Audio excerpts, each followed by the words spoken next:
The Prophet Muhammad, peace be upon him, warned us about something terrifying. He said, "How many people fast and get nothing from their fast except hunger and thirst?" Read that again. You can fast 30 days, pray Taraweeh every night, and still walk out of Ramadan with nothing. Why? Because fasting was never just about food. Mistake number 1. You fast your stomach, but not your tongue. You stop eating at Fajr. You stop drinking at Fajr. But do you stop backbiting?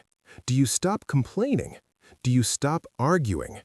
The Prophet said clearly, "Whoever does not give up false speech and acting upon it, Allah has no need of his giving up food and drink." Sahih al-Bukhari, 1903.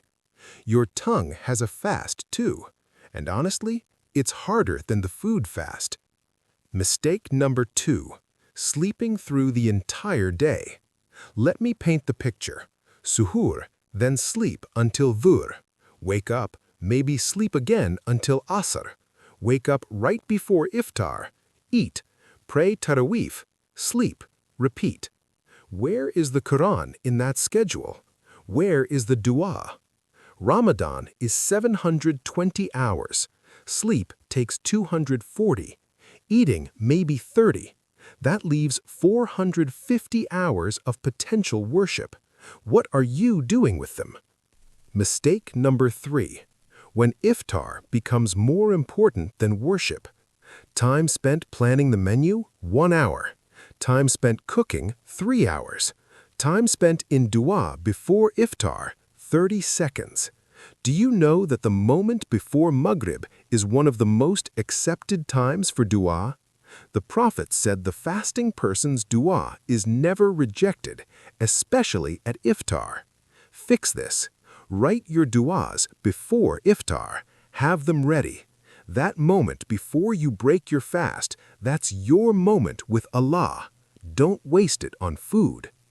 Mistake number 4. Using "I'm fasting" as an excuse to be horrible to people. Fasting is supposed to make you more patient, not less. But for some people, Ramadan turns them into monsters. Don't talk to me, I'm fasting. Road rage doubles. Temper at work gets shorter. If fasting makes you a worse person to be around, something is wrong with how you're fasting. The Prophet said, "Whoever insults you or provokes you, say, 'I am fasting.'" Sahih al-Bukhari, 1904. He didn't say, "Snap back and blame your hunger." Mistake number 5. Having no plan for after Ramadan. Eid comes, then what? Fajr, back to missing it? Quran, closed until next year? Dua, only when you need something? This means Ramadan didn't change you, it just paused your bad habits for 30 days. The Prophet's companions would pray for 6 months after Ramadan to have their fasts accepted. Fix this.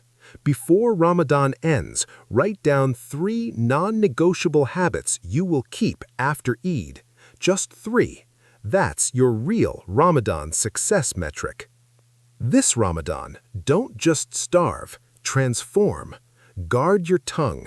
Wake up for worship, not just sleep. Make dua the main event at iftar. Let your fast make you kinder, not angrier. And plan your habits for after Eid. Allah says in a sacred hadith, "Every deed of the son of Adam is for himself, except fasting. It is for me, and I will reward it." The reward is directly from Allah. Don't let your fasting go to waste by neglecting these 5 things. Make this Ramadan the one that actually changes you. Which of these 5 mistakes do you struggle with most? Comment below, and share this with someone who needs this reminder before it's too late.